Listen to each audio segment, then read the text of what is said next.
What if I told you that while American workers are fighting for fair pay and safe working conditions, our government is sending money overseas to fund mining projects that use child labor?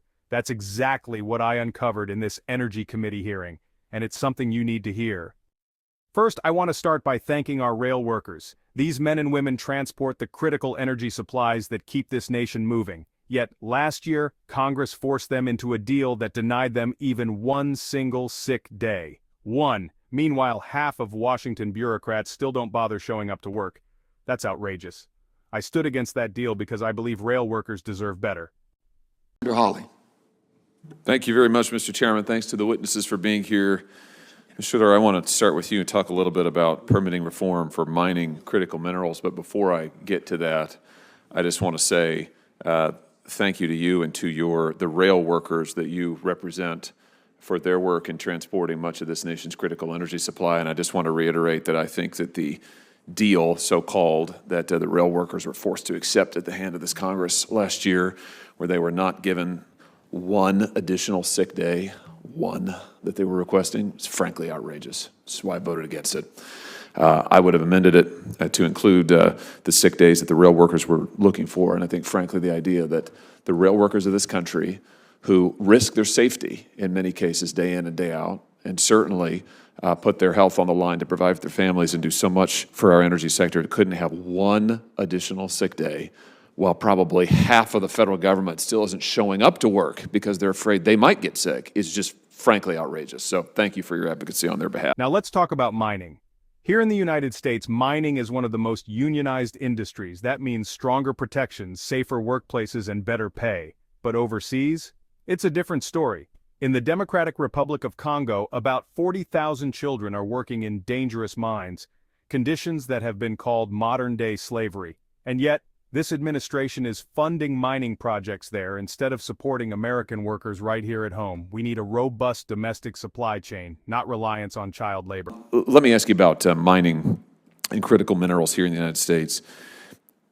You're the president of a trade association that represents labor unions. Can you give us just a thumbnail sketch, and I apologize if you've already been asked this, but can you give us a thumbnail sketch of some of the protections that domestic workers here in the United States get for mining projects? So talk to us about the labor protections that we have in this country to help keep them safe.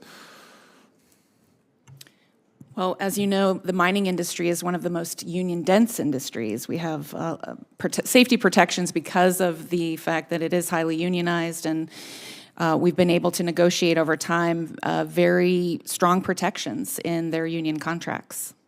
So let's talk about where much of the world's critical mineral supply comes from, if it's outside of the United States, and that's Chinese mines in the Democratic Republic of Congo.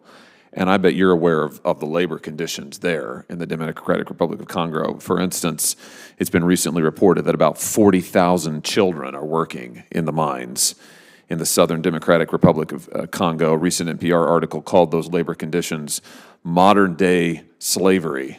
Would you agree with me that our labor protections in this country are a heck of a lot better? They may not be perfect, but they're a heck of a lot better than labor protections in the Democratic Republic of Congo, if they exist at all. Yes, and that's why we need a more robust domestic supply chain. Here's the bigger picture. Every new mine we open here doesn't just strengthen our supply chain, it creates good-paying union jobs for American workers. But when I pressed the Secretary of the Interior on this, I was told we already have too many jobs in this country. You have made my point for me. That is, I couldn't agree with you more.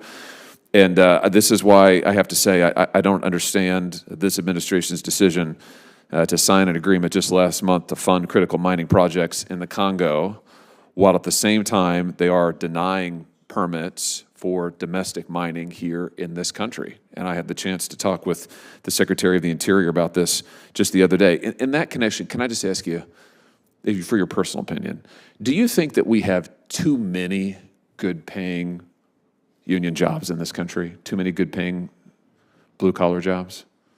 I think that's rhetorical, right?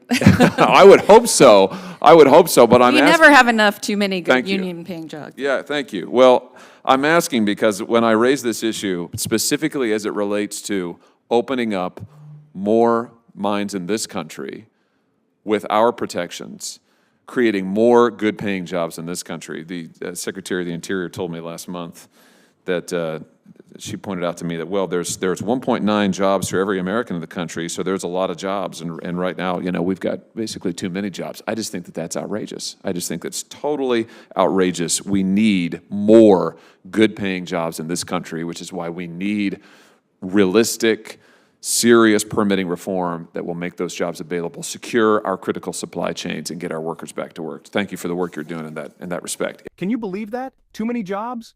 That's not just wrong, it's insulting. We need more good-paying jobs, not fewer. And that means real permitting reform that puts American workers first.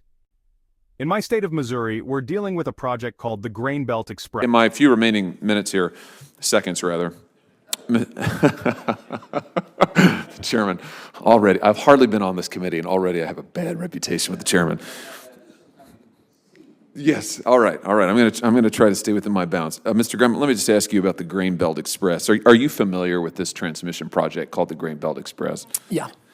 A company called Invariant, as you know then, has been trying to build, it's a wind energy transmission project, runs across my state, Missouri, Kansas, and Illinois. It has been subject to multiple steps of approval process in the state of Missouri, and I'm sure in the neighboring states, but I'm more familiar with Missouri. These are state-level agencies. My question to you is, do you think that states ought to have the authority in transmission projects like this to review and grant approval, or not?